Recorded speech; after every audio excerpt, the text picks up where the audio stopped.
Hello friends, welcome to experience hangout. पिछली video में हमने देखा था क्लास 7 का chapter the earth and changes on it. Topic था हमारा फॉर्मेशन ऑफ सॉइल।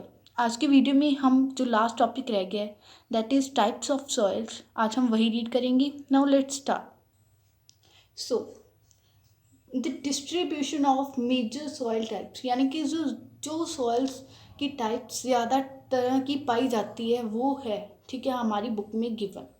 हर किसी बच्चे को बस यही पढ़ाया जाता है कि जो मेजर सॉइल्स हैं, क्योंकि जो छोटी छोटी सॉइल की टाइप्स होती हैं वो तो कहीं पे भी मिल जाती हैं, लेकिन ये जो alluvial soil, black soil, red soil, laterite soil, desert and mountain soils, ये पूरे इंडिया में बहुत ज़्यादा जगहों पे पाई जाती है, इसीलिए इसे कहा जाता है मेजर सॉइल टाइप्स। ठीक है, नाउ लेट्स स्टार्ट। तो यहाँ पे लिखा है soil is generally classified on the basis of colour and texture. कहते जो सॉइल है उसके कलर और उसके टेक्सचर, टेक्सचर मीन्स जो से कि वो कितनी चिकनी है, कितनी गीली है, कितनी पतली है, ऐसी कुछ उसका टेक्सचर है। ठीक है, कि उसके टेक्सचर और उसके कलर के बेसिस पे सॉइल को डिवाइड किया गया है अलग अलग टाइप्स में। ठीक है, सो फर्स्ट है एलुवियल सॉइल। एलुवियल सॉइल है जो वो पूरी इंडिया में ज़्यादा पाई जाती है सबसे। ठीक है, it is found over a large part of India. It is mainly formed by the deposition of sediments by river and is confined to the northern and coastal plains. This type of soil is very fertile and form major agriculture land of our country.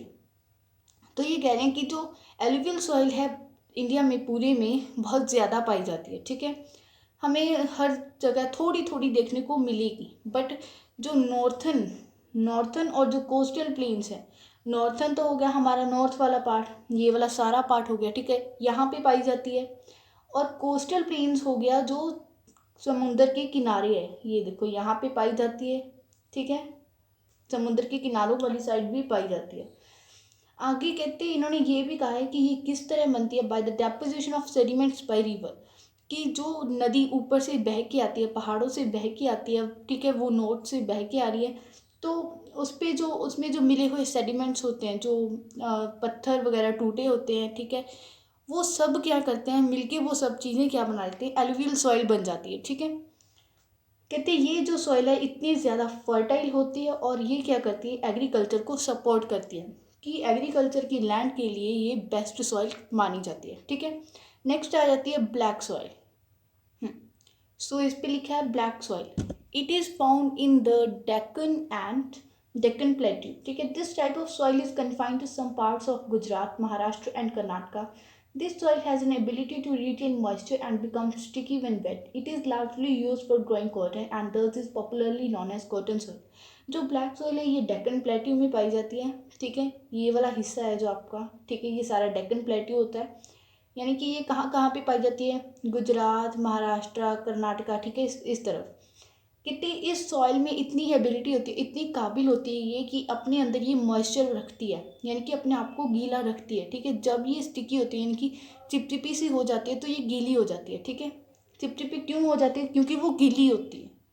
ये कहते हैं cotton के लिए best soil है, cotton grow करने के लिए best soil है, तभी तो कहा जाता है कि गुजरात में कॉटन बेस्ट बनती है। भाई गुजरात में सबसे ज़्यादा कॉटन पाई जाती है, क्यों, क्योंकि वहाँ पे ब्लैक सॉइल है। ठीक है, और वो कौन सी साइड है, यहाँ पे वाटर एरियाज में है। ठीक है, और इसीलिए इसको कॉटन सॉइल भी कहा जाता है, क्योंकि ये ज़्यादा किसे सपोर्ट करती है, कॉटन की ग्रोथ को। ठीक है, नेक्स्ट आ जाती है हमारी रेड सॉइल।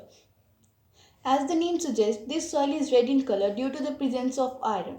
कहते हैं इस सॉइल के नाम से ही पता चल रहा है कि ये रेड है कलर में। ठीक है, इसीलिए इसको रेड सॉइल कहा गया है। पर ये रेड क्यों है, तो इसका कारण ये है क्योंकि इसमें आयरन बहुत ज़्यादा पाया जाता है। ठीक है, आयरन लोहा ही होता है, बट वो क्या है, एक मिनरल है। ठीक है, नेक्स्ट पेज पे आ जाता है हमारा, हाँ, आयरन पार्टिकल्स, क्योंकि इसमें क्या पाया जाता है, आयरन। ठीक है, आगे कहते हैं red soil is confined to peninsular India and some patches of north eastern parts of India. It is highly porous, fine grained and deep. कहते हैं जो रेड सॉइल है ये कहाँ पे पाई जाती है, पेनिनसुला इंडिया में, और इसके जो कुछ पैचेज हैं थोड़ी थोड़ी ये नॉर्थ ईस्ट के पार्ट्स में भी पाई जाती है। ये इतनी ज़्यादा पोरस है, फाइन ग्रेन्ड है और डीप है। पोरस मतलब कि बहुत ही ज़्यादा रिच है आयरन में। ठीक है, फाइन ग्रेन्ड है और डीप भी है, यानी कि बहुत ही ज़्यादा गाढ़ी है, मतलब कि गहराई में है। ठीक है, आगे आ जाती है हमारी laterite soil. It is found over the hill slopes of peninsula plateau. The laterite soil is found in the regions of heavy rainfall. It is form by the leaching process. So हमारा था, कहते हैं कि जो literate soil है कहाँ पे पाई जाती है, हिल स्लोप्स में पाई जाती है पेनिनसुला प्लेट्यू की. ठीक है, मैं आपको पिछले पेज पे शो कर रही हूँ. तो यहाँ पे, ठीक है, कहाँ पे पाई जाती है ये लिटरेट सॉइल, ये जितना भी पिंक है ये वाला सारा, ठीक है, यहाँ पे ये सारे एरियाज में पाई जाती है. ठीक है, पेनिनसुला एरियाज में. नेक्स्ट कहते हैं कि जो लिटरेट सॉइल है वहाँ उन एरियाज पे पाई जाती है जहाँ पे बारिश बहुत ज़्यादा होती हो. ठीक है, हैवी रेनफॉल हो, जैसे कि असम. ठीक है, इस साइड पे हमारा जो मैंने आपको शो किया था कर्नाटका वाली साइड. ठीक है, आगे कहते हैं ये लीचिंग के प्रोसेस से बनती है. लीचिंग का प्रोसेस मतलब कि वो प्रोसेस, ये एक नेचुरल प्रोसेस होता है जिसमें जो रेनी वाटर है यानी कि जो बारिश का जो पानी है वो अपने साथ मिट्टी में से मिनरल्स लेता है और दूर ले जाता है कहीं पे. ठीक है, चाहे जितनी भी दूर हो वो इट डजेंट मैटर, पर वो अपने साथ उन मिनरल्स को ले जाता है उड़ा के. ठीक है, आगे कहते हैं apart from these 4 types there are desert and mountain soils. They are found in the respective regions. कहते हैं जो इन चारों से अलावा red soil, black soil, alluvial soil, laterite soil, इन चारों के अलावा डेजर्ट सॉइल और माउंटेन सॉइल भी 2 टाइप्स हैं. ये अपने रिस्पेक्टिव रीजन्स में है. डेजर्ट सॉइल डेजर्ट में पाई जाएगी जैसे राजस्थान. ठीक है, माउंटेन सॉइल माउंटेन एरियाज में पाई जाएगी. ठीक है, कहते removal of top layer of soil is called soil erosion. We must understand that soil erosion is a serious problem affecting land all over the world. In certain areas, soil erosion has become a menace which causes decline in the crop yield. This is happening due to wrong human practices like cutting of trees, overgrazing by animals, beside many other reasons. Soil erosion need to be checked through the appropriate measures of soil conservation, such as plantation of trees, selective agriculture practices like crop rotation and multiple cropping method, development and management of pasture land. We need mass awareness and adoption of these practices at local level. कहते हैं soil erosion होता है जब जो मिट्टी है आपकी land है उस पे से जब जो ऊपर वाली जो सॉइल का टॉप सॉइल है यानी कि वो हट जाए.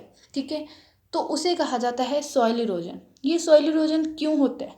ठीक है, सॉइल इरोजन इसलिए होता है क्योंकि जो एनिमल्स हैं जब हम उन्हें ग्रेस कराते हैं, उन्हें चराने लेके जाते हैं, ठीक है, तो वो क्या करते हैं घास वगैरह सारा खाते हैं वहाँ पे. ठीक है, जिस कारण जब वो ज़्यादा एक ही जगह पे घास खाएंगे तो क्या होगा, वहाँ पे जो ग्रास है वो ख़त्म हो जाएगी. ग्रास ख़त्म हो जाएगी तो मिट्टी को पकड़ने वाली कोई भी ऐसी रिसोर्स नहीं रहेगी. ठीक है, और हो जाते हैं जैसे हम ट्रीज़ कट कर देते हैं डिफॉरेस्टेशन के कारण, क्योंकि हमें पता है कि जो रूट्स हैं ट्रीज़ की वो होल्ड करके रखती हैं ना सॉइल को.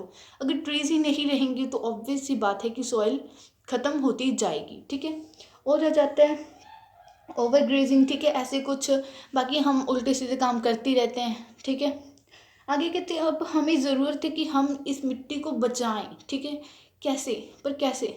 सबसे पहला तो एफोरेस्टेशन का मतलब होता है कि हमें ज़्यादा से ज़्यादा प्लांट्स उगाने चाहिए. ठीक है, और जो ओवर ग्रेजिंग पे भी ध्यान देना होगा कि ज़्यादा ग्रेजिंग ना कराई जाए. ठीक है, माइनिंग वगैरह ना कराई जाए. माइनिंग से क्या होता है कि जब हम मिट्टी को खोदते हैं, ज़मीन को खोदते हैं तो वहाँ से मिट्टी ख़त्म होने लगती है.